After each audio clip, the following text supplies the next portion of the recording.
Hello, hello, and welcome to another chapter of Pediatric Primary Care.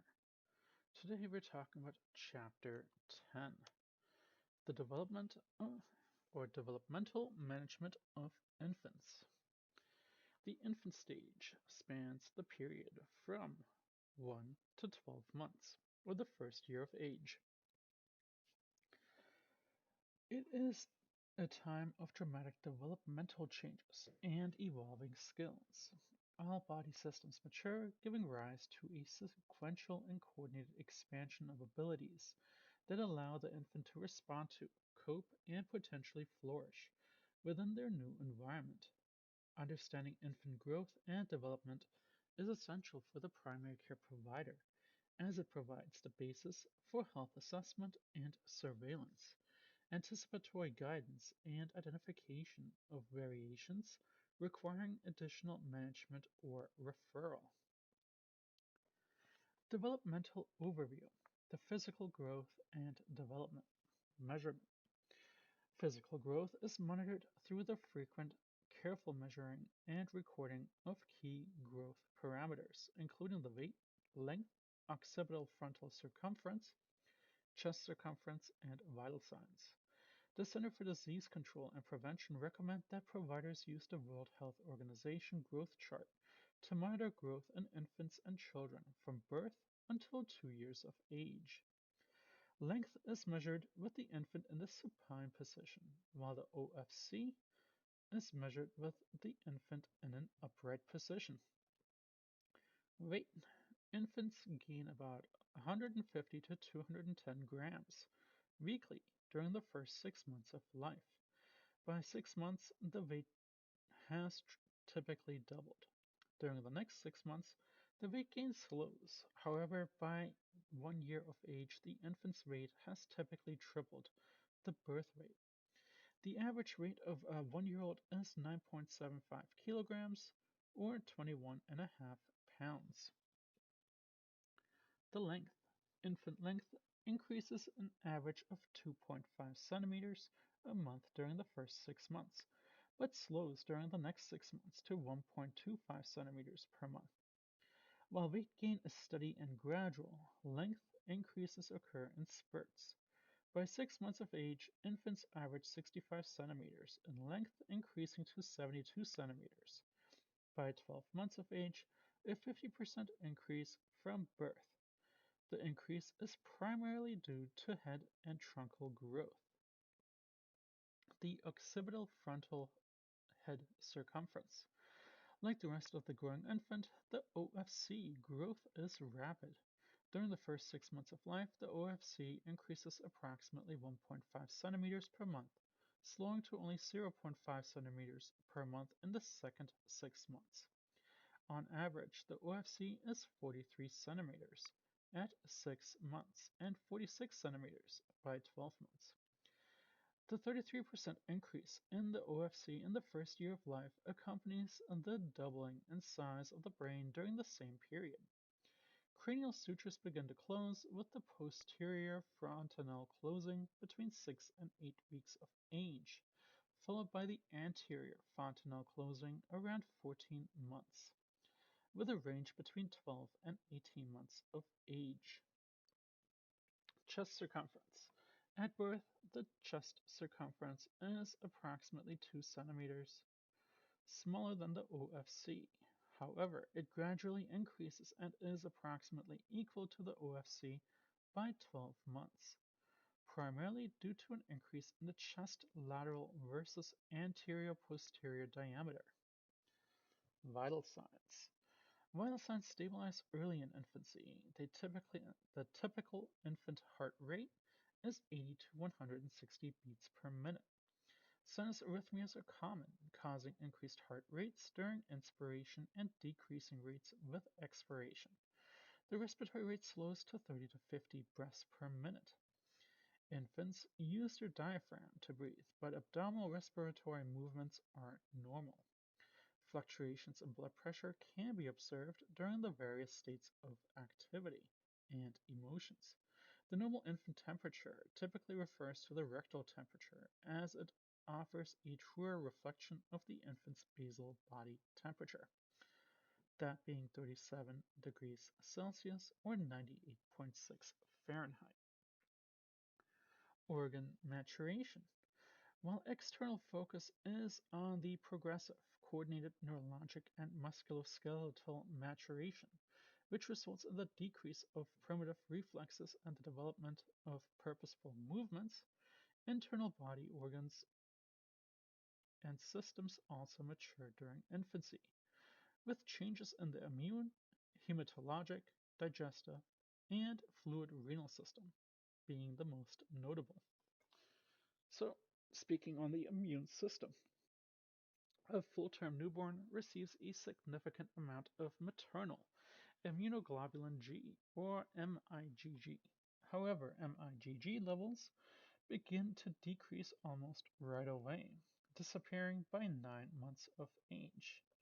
Between 1 and 3 months of the infants begin to synthesize their own IgG, which increases to 40% of adult levels by 1 year of age, but creates a transient period of low IgG levels. Infants produce IgM, which will reach adult level by 9 months of age. Secretory IgA is present in saliva and tears by 5 weeks. The function and quality of T lymphocytes, lymphokines, interferon gamma, interleukins, tumor necrosing factor, and complement are reduced throughout the infant period, affecting the infant's ability to respond effectively to infectious bacteria and viruses. So here's a good spot to hit pause so that you can take a look at the fetal and neonatal immunity mediated by passive transfers of the maternal immunoglobulin.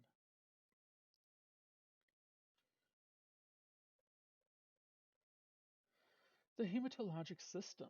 After birth, the neonate begins the transition from predominantly fetal hemoglobin to the adult distribution of hemoglobin A1, hemoglobin A2, and hemoglobin F. The transition begins soon after birth, with a major crossover around 3 to 4 months of age, which is the same time that iron stores received in utero start to run out. The combination of hematologic events makes the infant vulnerable for iron deficiency anemia. It's also a key period to identify hemoglobinopathies, such as thalassemia and sickle cell disease, all of which are critical for the primary care physician to understand and facilitate management of, which we will discuss in further detail in Chapter 38. The digestive system. At birth, the digestive system is immature with decreased enzymatic activity. Saliva may be present in minimal amounts but begin to reach adult levels and function by 3 months of age, peaking between 4 and 6 months, at which time drooling becomes prominent. This drooling is due to poor coordination of the swallow reflex. However, it is often coincided with the eruption of the infant's first teeth. Gastric digestion is controlled by hydrochloric acid and renin, an enzyme that acts on milk casein to cause curd formation, which facilitates milk retention and its digestion. Pancreatic amylase, which is needed for the metabolism of complex carbohydrates, is deficient until approximately 4 to 6 months of age. In contrast, trypsin is present from birth in adequate amounts to catabolize proteins into polypeptides as well as amino acids. During infancy, the stomach enlarges to accommodate an increasing volume of food. By the end of the first year, the infant's stomach tolerates 3 meals, 2 to 3 snacks, plus supplemental oral intake of breast milk or infant formula. The stool appearance also shifts from a soft yellow, cottage cheese consistency to the passage of 1 to 2 stools a day by the first year of age.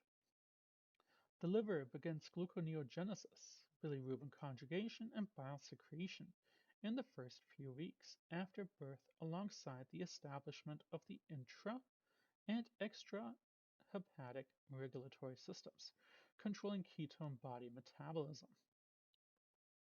And finally, that fluid renal system. The two water compartments, intra and extracellular, undergo changes throughout infancy, with an increase in intracellular space and a decrease in extracellular space as the child grows.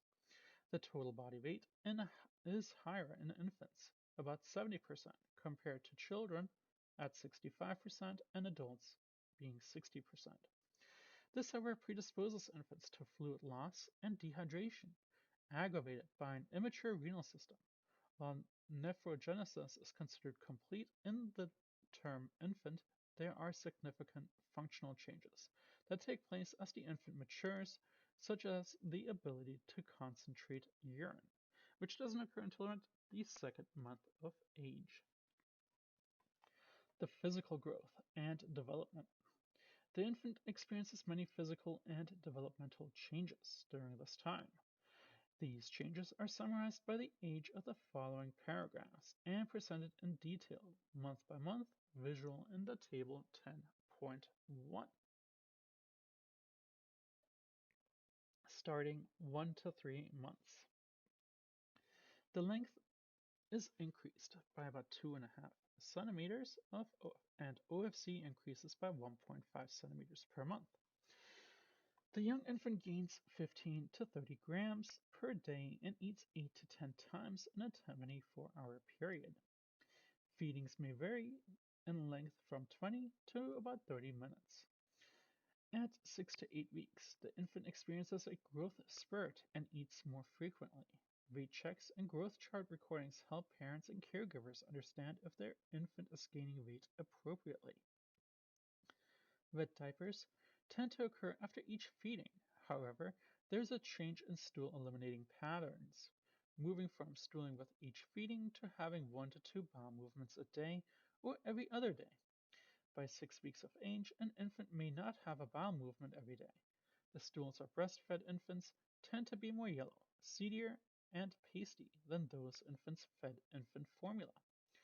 Regardless of feeding type, the stool is soft, loose, or even runny. Stool texture and frequency can help identify a problem.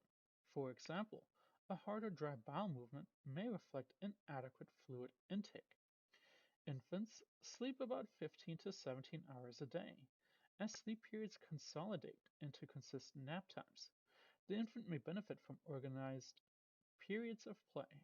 Typically, infants have a fussy period in the late afternoon into the evening that should subside by 3 to 4 months of age.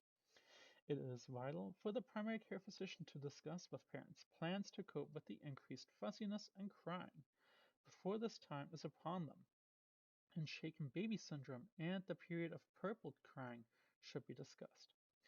Parents need a repertoire of coping skills, such as knowing how to respond when they are feeling overwhelmed and frustrated by their infant's increased demands, and should be encouraged to take a parent timeout, such as putting the infant in the crib and calling a support person to allow the infant to cry in a safe environment. 4 to 5 months. At this age, infants have a regular feeding, sleeping, playing pattern. Some infants sleep through the night. By 6 months of age, the infant typically doubles their birth weight.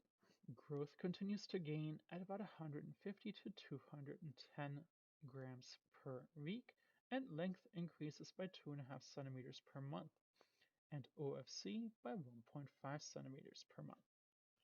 This growth period may be in spurts, yet growth occurs along a steady upward curve. Between 6 and 8 months. As the extrusion reflex fades, infants can make intake of pureed solid food in their diet, which decreases their intake of breast milk or infant formula. Growth rates decline as the weight gain increases to 90 to 150 grams per week over the next 6 months. In addition, height growth rates decline to 1.25 centimeters per month over the next 6 months. Most infants experience symptoms as their first teeth erupt, beginning with lower central incisors, while timing of eruptions varies widely. The sequence does not, and we'll discuss that more in chapter 20. 9 months to 1 year. Infants continue to have growth spurts and lags. Between 11 and 12 months of age, they gain about half a kilo per month. They typically eat 3 meals a day, along with 2 snacks, one mid-morning and one in the afternoon. Most infants transition to solid foods and increasingly demand to self-feed, yet not consistently eating the same amount from meal to meal, even as they develop food likes and dislikes. The older infant begins to have regular bowel and bladder elimination patterns. Sleeping through the night becomes more consistent, but infants may fear being left alone. Having a routine with a favorite toy or security object can help with this transition. Gross and fine motor skill development. Between the ages of 1 to 3 months, as primitive reflexes begin to fade, voluntary actions emerge. This process of reflex integration is important to monitor, as persistent reflexes interfere with developing motor and cognitive skills. The primary care physician should observe increased head control and assess that all body movements are symmetrical. As the primitive grasp reflex fades, hands are increasingly open. When a rattle or similar object is offered, the infant will hold it, but will not reach for it yet. As infants practice their new voluntary grasp, they hold their own hands and pull at blankets and clothing. The infant Landau reflex emerges around 3 months, typically disappearing by 12 months. This reflex is elicited by holding the infant horizontally in the air in the prone position. The infant should spontaneously extend the head, looking forward. However, when the head is flexed, the legs will drop, flexing responsively. When the head is extended again, the legs will extend out again. Between the ages of 4 to 5 months, as the moral and asymmetric tonic neck reflexes go away, the infant begins to roll from back to side first, then prone to supine. Prone being the tummy, floor time is encouraged as infants learn to lift their head for increasing amounts of time. They sit in an auto-supported tripod position at first, progressing to unsupported straight back as they become stronger. When pulled to sit, there is no head lag, and when standing and held by their hands, they can bear full weight and enjoy bouncing on the floor or a parental lap. Fine motor skills are evident as infants play with their hands and reach for clothing, earrings, hair, and eyeglasses. They grasp toys and attempt to hold the breast or bottle. Eventually, they grasp objects with both hands and bring them to their mouth to feel, taste, and differentiate. So here is a good spot to hit pause so that you can take a look at the infant growth and developmental chart between the ages of 1, 2, 3, and 4 months, and whether it's a physical, a gross motor, a fine motor, communication, cognitive and sensory, social and emotional, or sleep category. Then here's a good spot to hit pause again to see months 5, 6, 7, 8, and 9.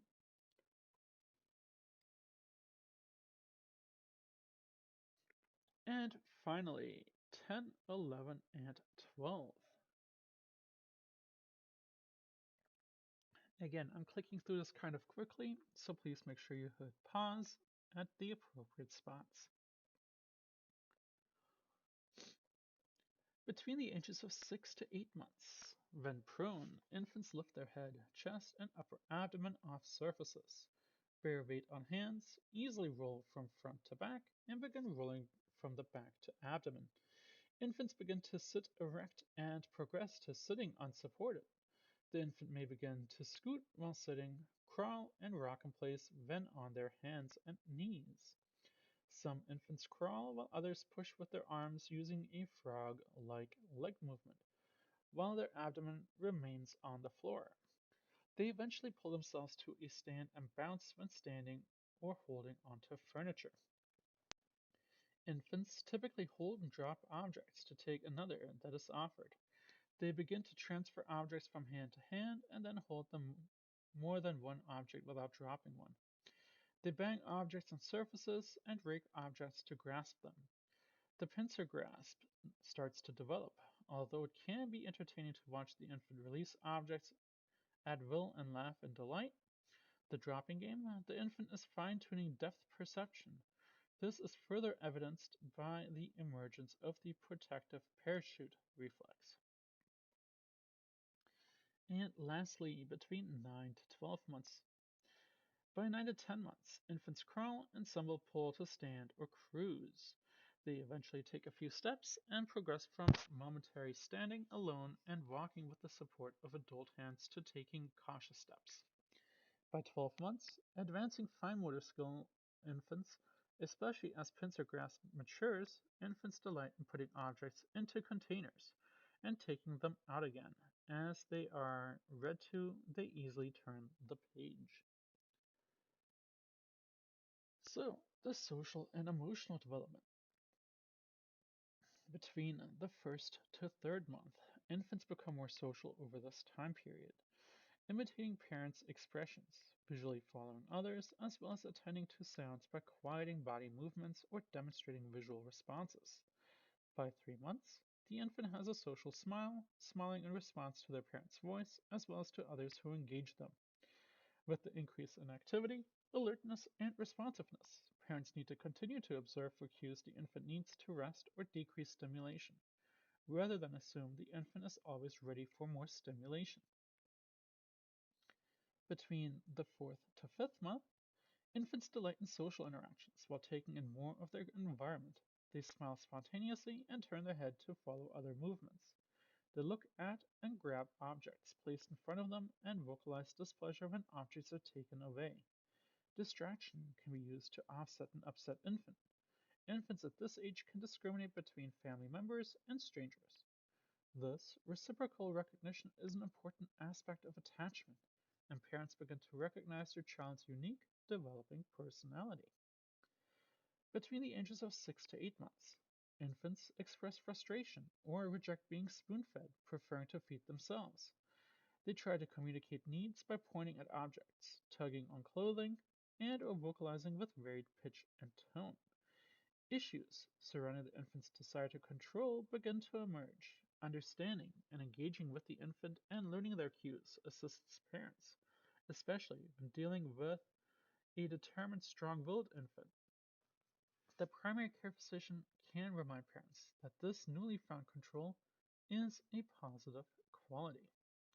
And again, lastly, that 9 to 12-month period. Infants become selective, attached to one person, and exhibit less friendliness to others. They will fear strangers and may cry, turn away, and cling to their parent. They like to please parents and repeat actions that attract attention and cause laughter. They are also learning to say no. They often stop behavior and cry in response to a stern voice or firm verbal command. They love to interact and anticipate body gestures in games such as peekaboo and songs such as pat a cake. They also delight in mastering new skills and want others to notice their skills. Cognitive development. In the first to third month, infants become aware of their environment as they visually track faces and respond to sound by turning their head. They also attempt to imitate facial expressions and sounds. By 3 months, infants enjoy toys and may wave their arms when a toy is brought into sight. Between the fourth and fifth month, infants actively seek out objects, their hands and toys.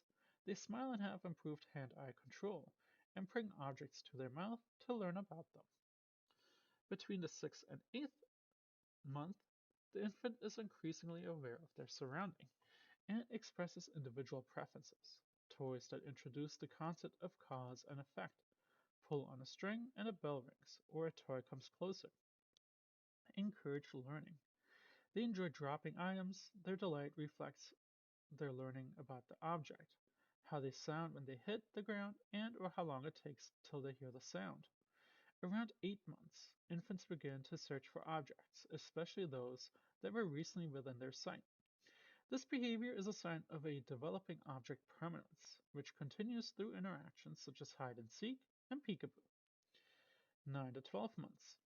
Older infants attempt more complicated tasks, such as stacking blocks.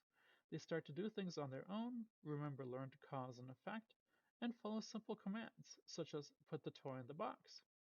They now understand object permanence and enjoy peekaboo and hide and seek without worry that the item or individual is gone forever. Their play is often spontaneous and self-directed.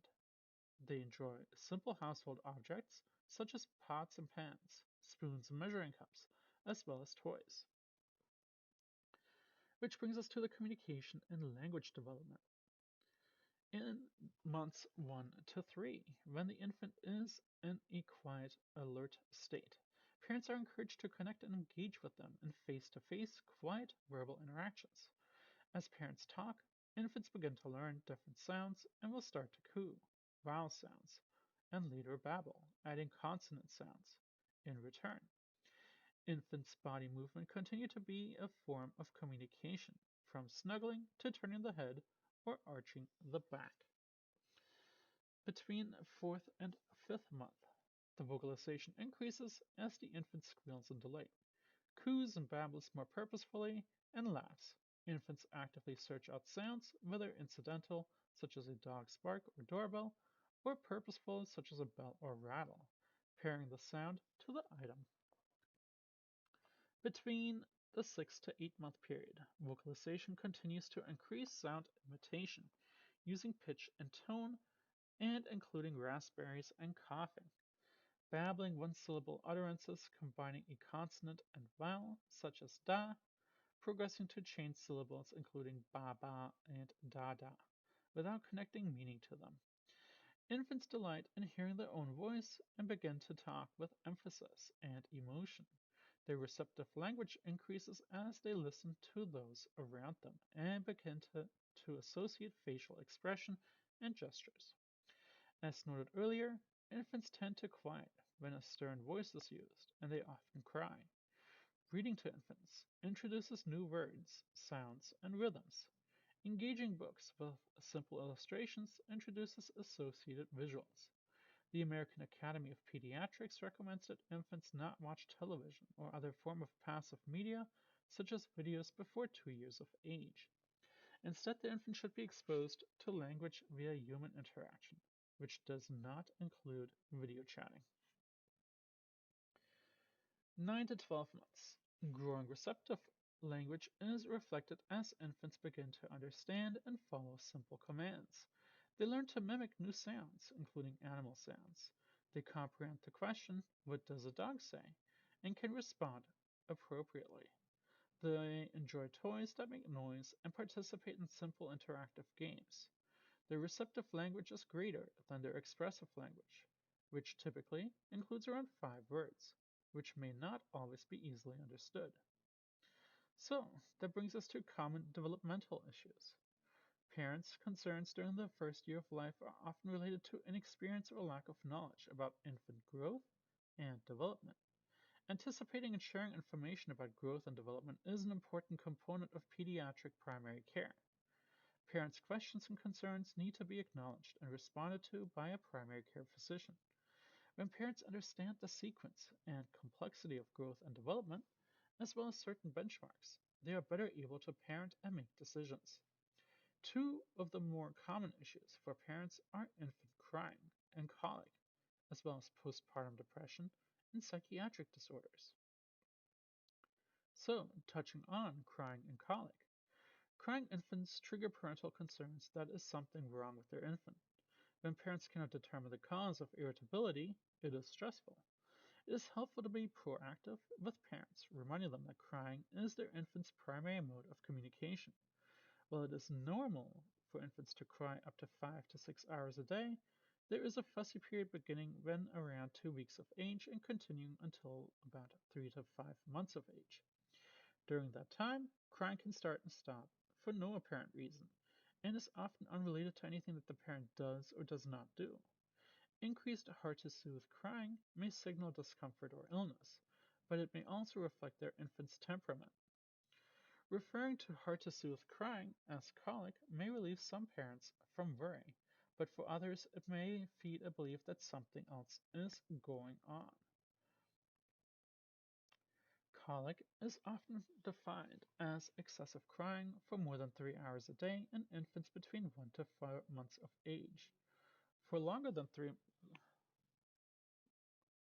weeks, not all crying infants have colic.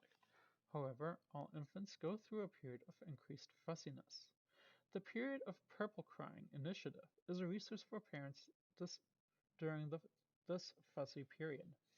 The acronym PURPLE is used to describe characteristics of an infant's cry.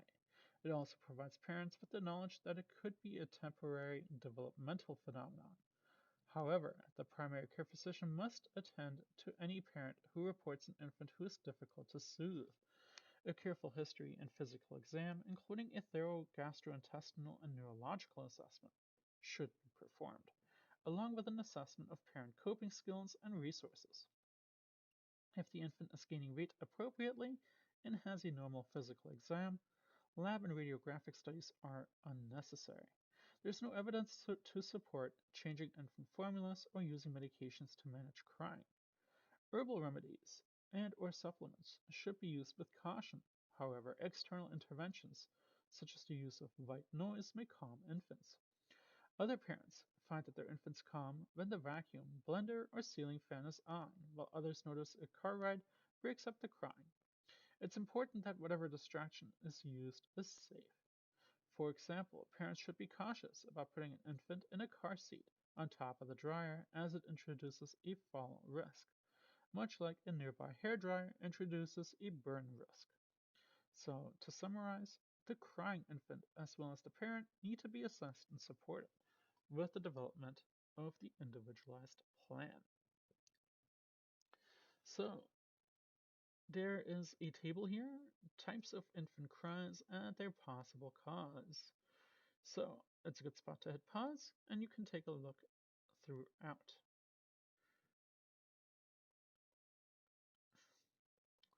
The other portion was the postpartum psychiatric disorders. The identification of postpartum psychiatric disorders is important for the mother, family, and infant. Maternal depression can negatively impact cognitive development of infants, interfere with attachment, feeding, and sleep, and contributes to the developmental delay and behavioral issues. Mild depressive symptoms, often referred to as postpartum or baby blues, occur in about 50 to 80% of mothers.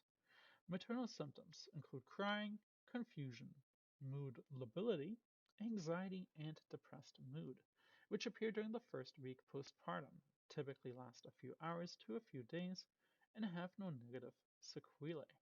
The mothers may also report feeling of inadequacy, unhappiness, and fatigue, all of which should resolve. Postpartum depression is more serious.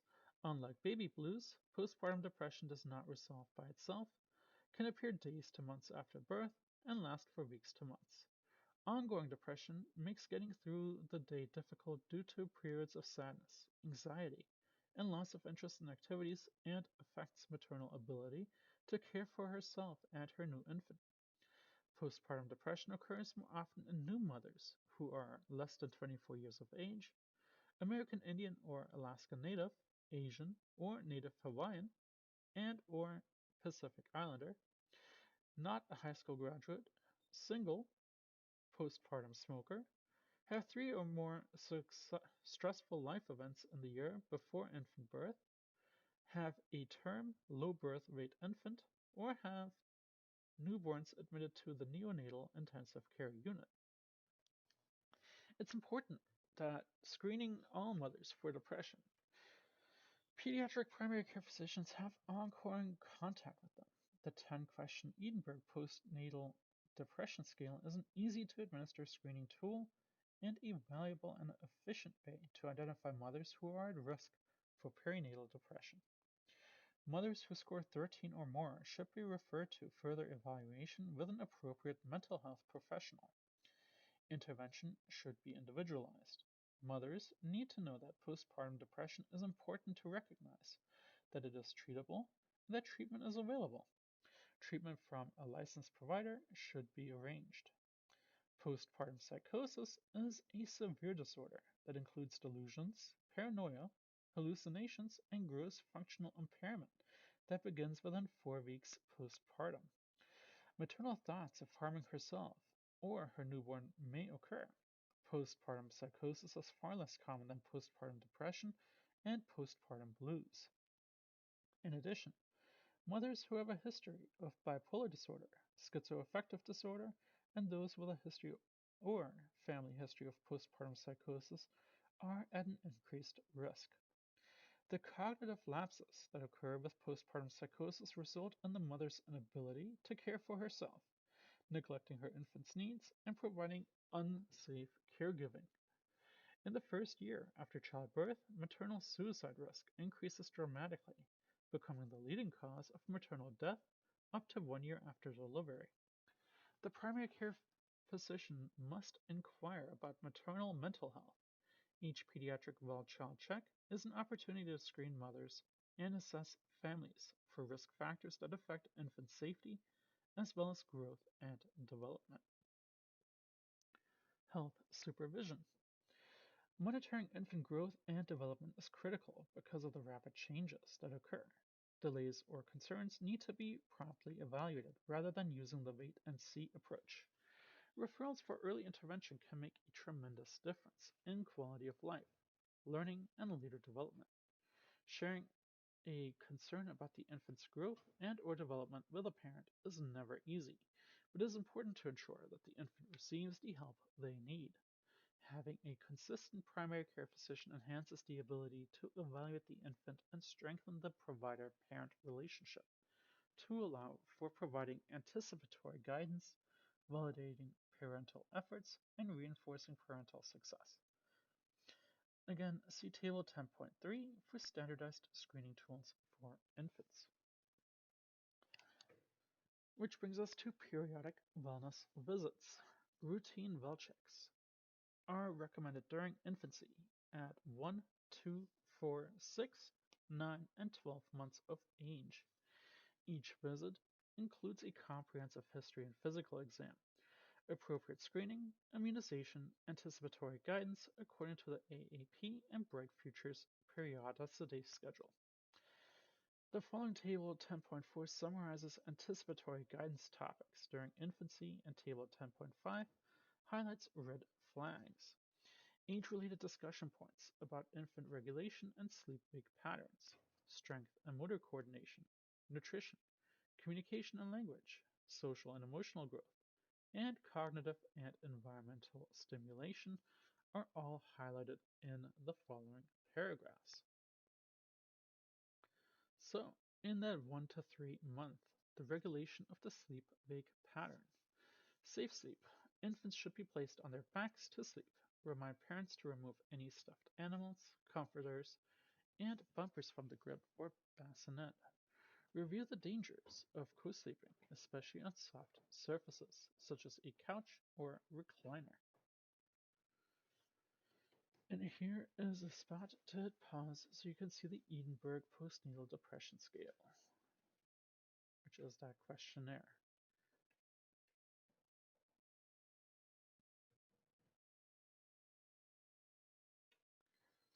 And here's table 10.3, the standardized screening tool. Again, a good spot to hit pause.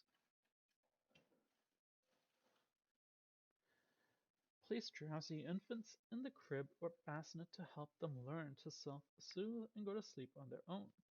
Help parents identify how family work routines, childcare, breastfeeding patterns, and infant and parental temperament influence family sleep patterns and nighttime routines. Establish a nap and sleep routine. Strength and motor coordination, such as tummy time, allows the infant to develop core strength and head, neck, and arm control. Parents can enhance this time with engaging mats, mirrors, and toy or objects placed on the floor within sight, but out of reach. Encourage parents to offer and supervise easy-to-hold toys, such as a ring or a rattle.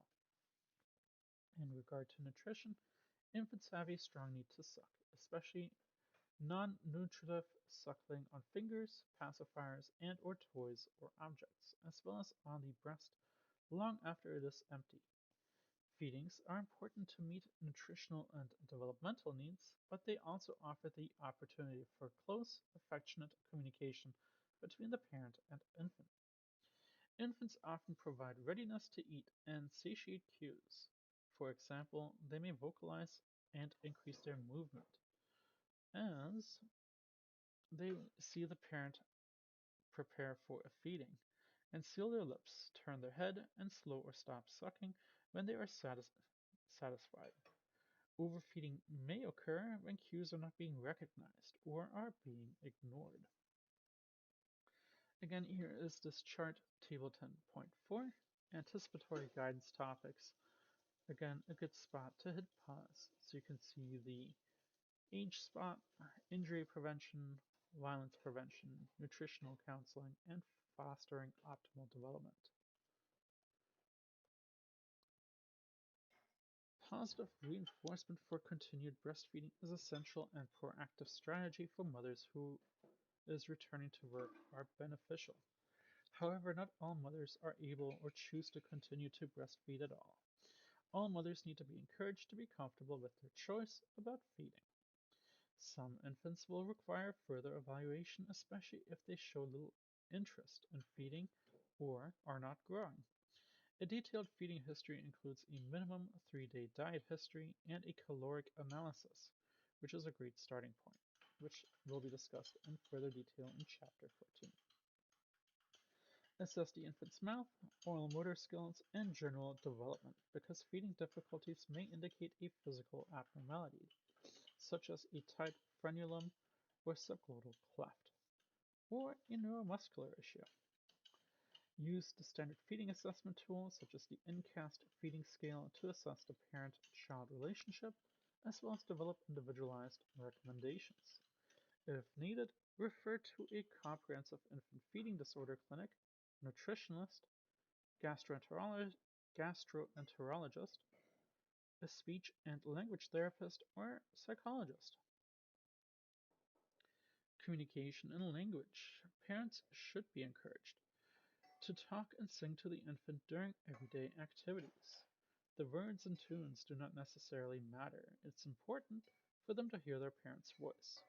Reading is another great way to encourage communication and language development. Encourage parents to read with their infant, especially books with bright colored pictures and smiling faces.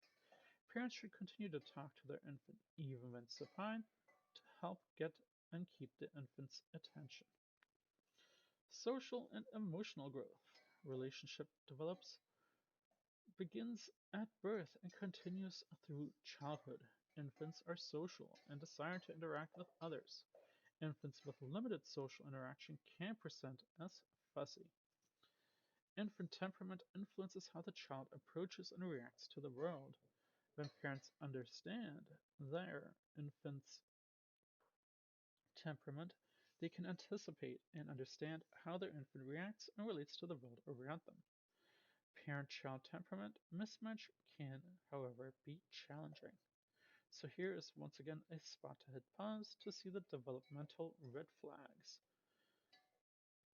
Again, at different age groups, whether it is a gross motor strength and coordination, fine motor feeding and self-care, language and hearing, social and emotional, or cognitive and vision.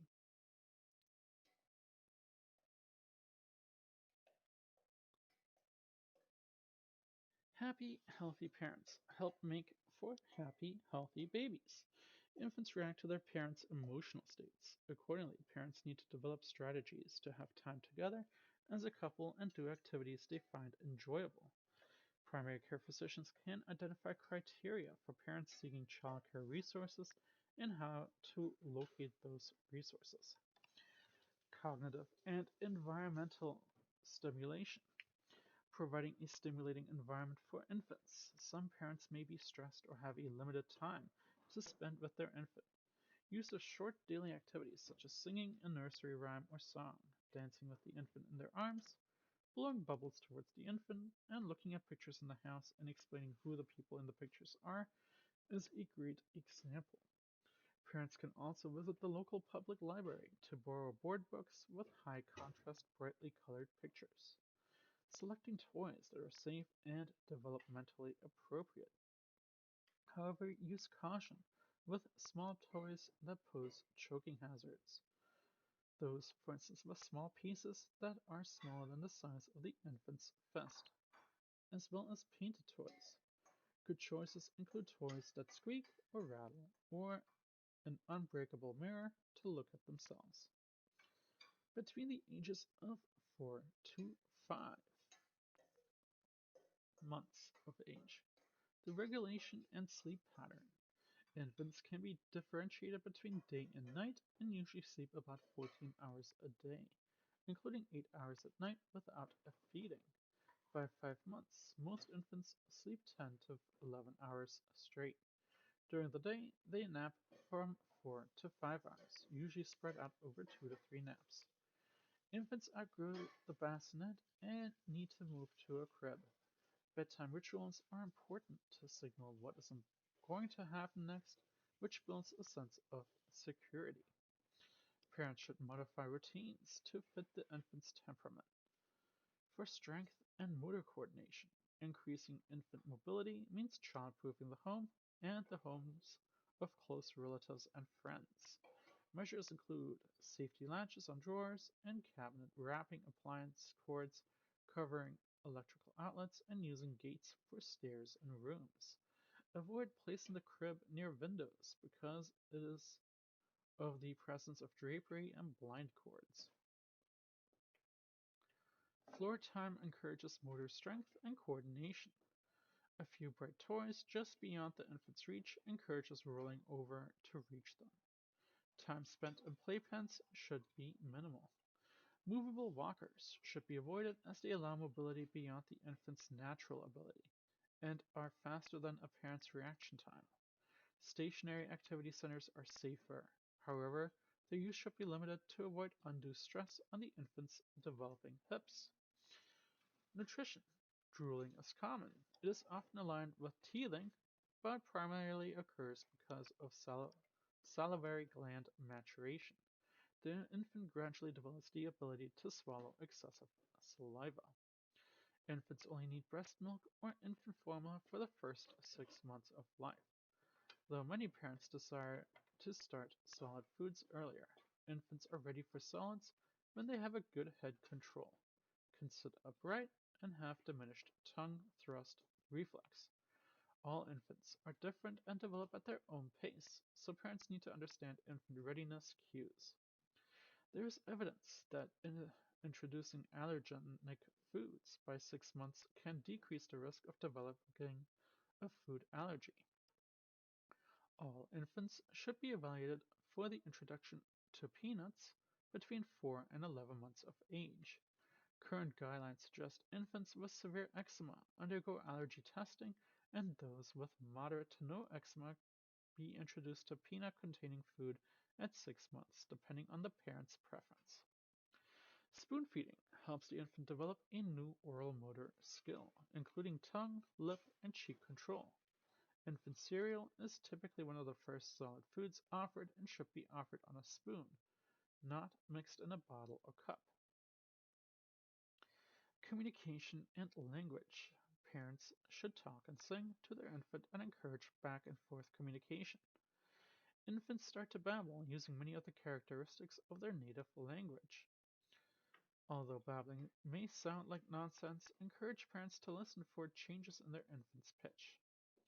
Daily reading time develops the habit of quiet time, reading time, and parent-infant time together. Parents should explore colorful books with their infants describing the pictures, colors, and actions. The Imagination Library is a great resource. Families can sign up to receive a new developmentally appropriate book for their child every month. Social and emotional growth. Non-nutritive suckling is a means of infant self-regulation. Sucking on fingers, toes, and toys uses different oral motor movement from those needed to suck on a nipple or a pacifier. Information about infant development and strategies to deal with difficult behaviors is important. Parents should understand that their child's behavior in terms of infant development encourages parents to change gears to change behaviors. Because infants have a very short attention span, it is easy to distract them. For example, if the infant is determined to rip up the paper or book page, encourage parents to offer a favorite toy to change his or her focus. Modeling desired behavior and redirecting behavior should be discussed before it is needed. Some parents may benefit from parenting classes or parent support groups that provide information on developmental milestones and anticipated changes. Healthy Steps and Bright Futures have one-page downloadable handouts that provide anticipatory guidance. Communication between parents about their roles, responsibilities, expectations, and differences is crucial, as is finding couple time. This time provides emotional well-being and allows them to better care for their infant. Cognitive and emotional stimulation. Infants this age are awake more and parents need strategies to provide more attention and play activities. Infants seek their parents' attention by cooing, babbling, smiling, or crying. Providing the infant one or two toys, then adding others when their focus wanes stretches the activity out. Not all activities need to involve toys, as infants enjoy common household objects such as pots, pans, plastic containers, and lids to stack, shake, or roll. Time spent outside in nature can be an adventure. Explore environments through walks to the neighborhood park, playground, or farmer's market, as well as a small local grocery store and library.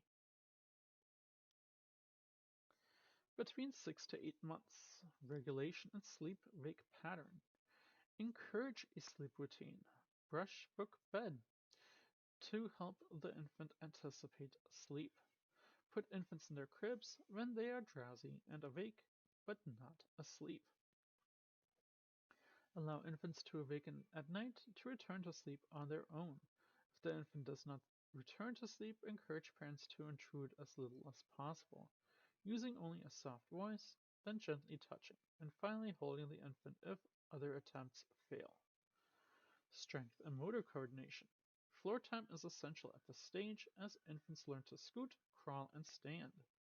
Toys provide the infant with enticement to reach to and move toward, with the result of rolling, scooting, or crawling over to reach it. Parents must balance safety versus exploration. Childproofing needs to occur with the focus on the infant's view. Getting down on the infant's level can identify hazards. Be aware of things that can be pulled down, such as electrical cords, tablecloths, curtains, pots and pans, anything that can topple over, such as floor lamps and electrical sockets. Patting sharp corners of coffee tables and fireplace hearths, removing small objects from the infant's reach, including pet food bowls, and keeping window coverings cords out of reach and the toilet seat lid closed is essential. Active supervision is the best way to prevent injury as the infant becomes more mobile. An adult needs to be within reach and free of distraction while watching the infant. Infants should not be left unattended during bath time. Nutrition.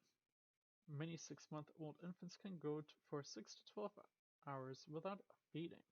If the infant is still waking for feedings at night, this is most likely a learned behavior. If not already started, solids should begin at 6 months.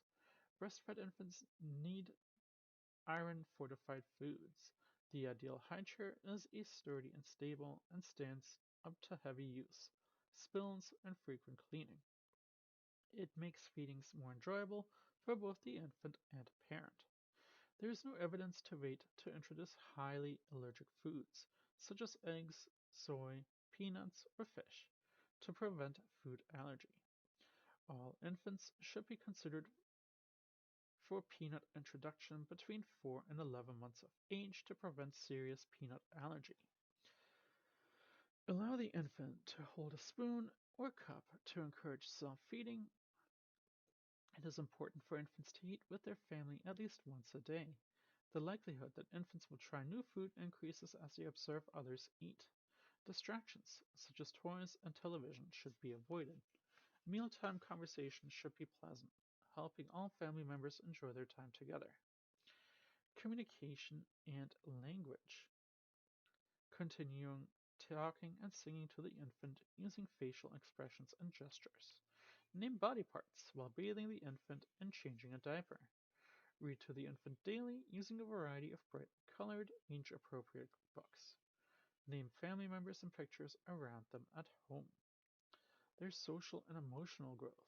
Many infants attach to a favorite toy or security blanket, which can ease separation anxiety. Infants begin to express feeling of discomfort, anxiety, pleasure, hunger, and being tired. In a new or different situation, infants may seek comfort from parents or familiar caregivers and act anxious around less familiar people. Cognitive and environmental stimulation. Toys and objects that stack and involve a cause and effect reaction and container play are ideal, as are interactive games, including Peekaboo and This Little Piggy.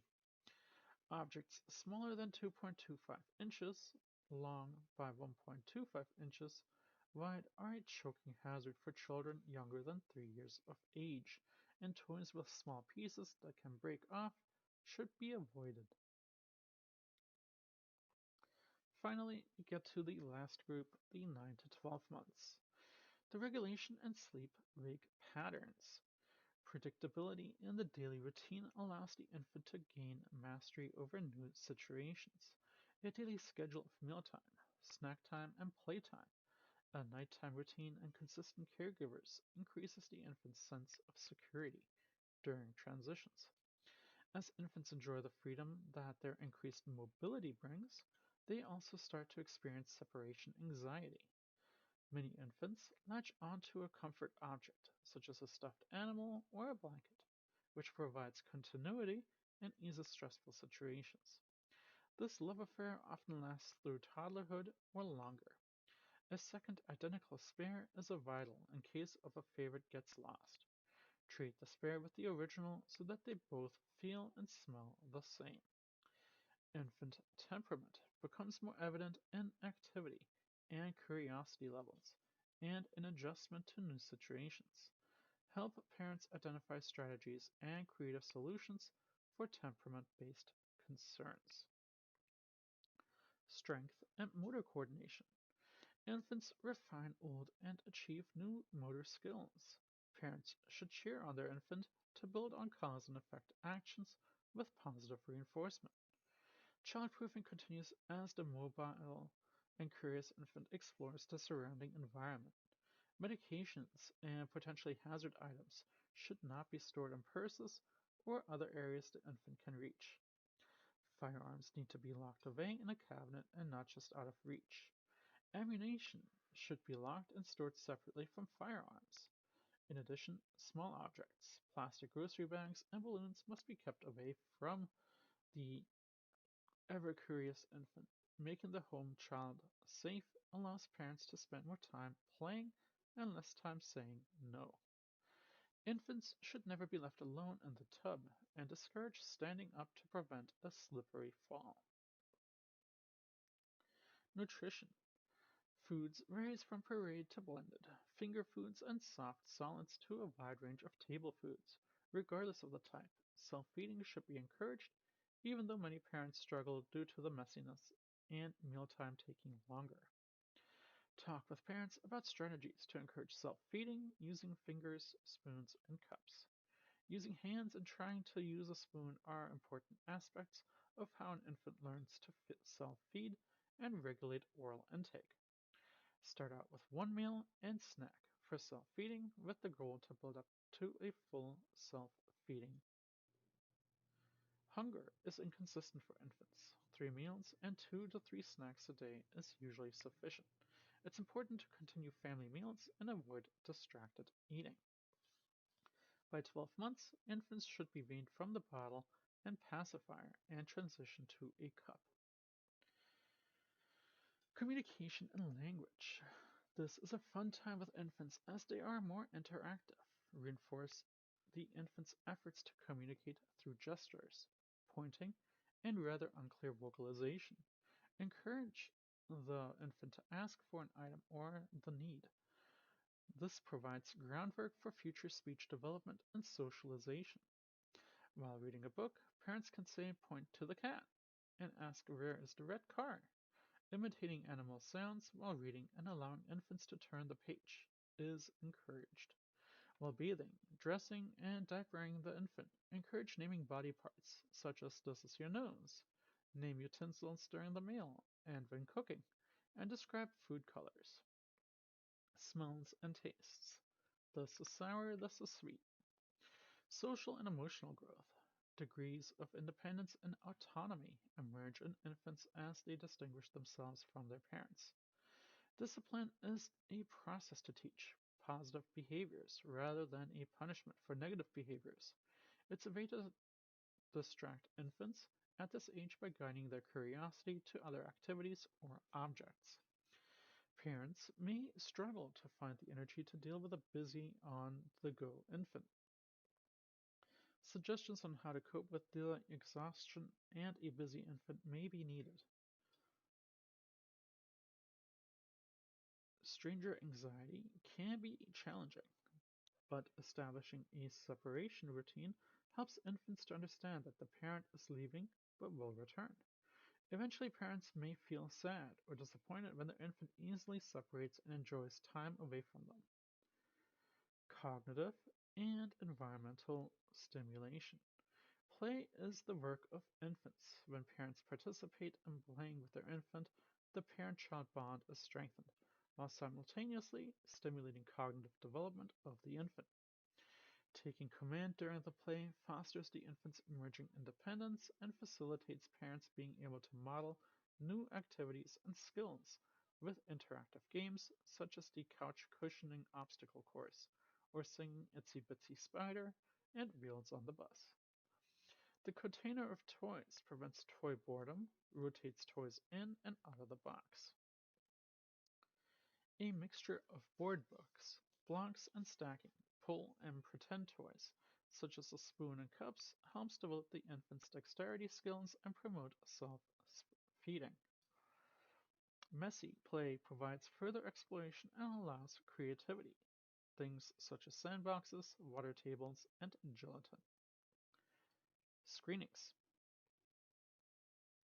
Developmental screening is more in-depth than simply assessing and observing and involves the use of an appropriate validated developmental and behavioral screening tool. Universal development, behavioral and social screening and surveillance of infants is recommended throughout infancy, with formal norm-validated developmental screening at age 9 months.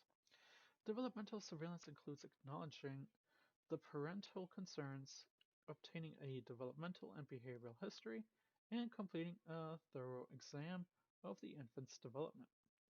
Routine well checks of the child are recommended again at 1, 2, 4, 6, 9, and 12 months, and whenever there is a concern. Table 10.3 includes evidence-based screening tools for the use during infancy. The AAP and Bright Futures have medical screening references tables that are available for download. They provide guidance for infants who meet at-risk criteria for further relevant assessment, such as blood pressure measurement, vision, and hearing referrals, tuberculosis, hemoglobin, hematocrit, lead level testing, and oral fluoride supplementation. Further prompt evaluation is critical when screening identifies a potential developmental, behavioral, or social concern. A positive screen does not indicate a diagnosis. The prevalence of American children with a developmental, behavioral, or social delay or disability is 1 in 6. Early intervention programs are great community resources for infants with any type of developmental delay. Red flags. Developmental delay in infants involves disorders that manifest as motor problems, such as cerebral palsy, communication problems, whether it is receptive or expressive, and/or cognitive problems, problem solving, cognitive delay, specific deficits in processing information. Processing disorders include peripheral problems, such as deafness or blindness, and/or central processing that results in motor, language, and perceptual dysfunction, and behavioral problems.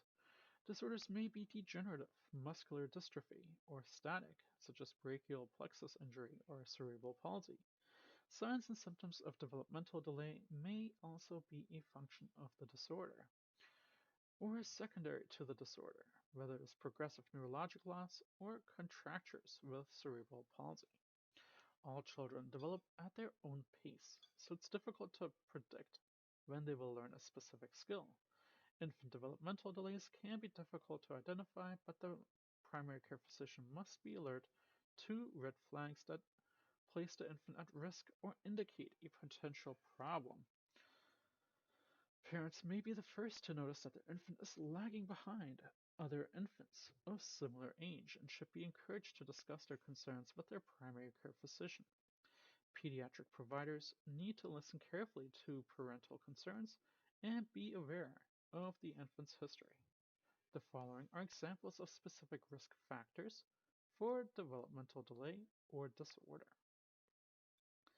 Maternal infections during pregnancy, such as the cytomegalovirus infection, genetic, such as the Angelman, Fragile X, and Prader-Willi syndrome, maternal use of alcohol, tobacco, or recreational drugs, whether it is prescription or illicit, infants who were low birth rate or premature, small for gestational age, or had symmetrical intrauterine growth restrictions, or are part of a multiple gestations such as twins or triplets. Infants with an older sibling with a developmental delay. Infants admitted to the neonatal ICU that required long-term hospitalization, and infants who experienced birth trauma. Infants at risk need closer developmental surveillance and more frequent screening. They often require referral to developmental centers and more in-depth assessment and intervention, which was Table 10.5, which outlined red flags or developmental findings that are indications for referral to a child developmental center. A state's early child development identification program or a child's developmental specialist. When indicators are present, referral should be made rather than waiting some months to validate observations. If a genetic condition is suspected, a referral to a pediatric genetic specialist may be indicated. So here's a list of some additional resources. Again, the big ones would be Bright Futures, the Center for Disease and Control and Prevention growth charts, as well as some websites. And as always, our lovely references. So I thank you as always for listening, and I'll see you at the next chapter. Take care, and goodbye.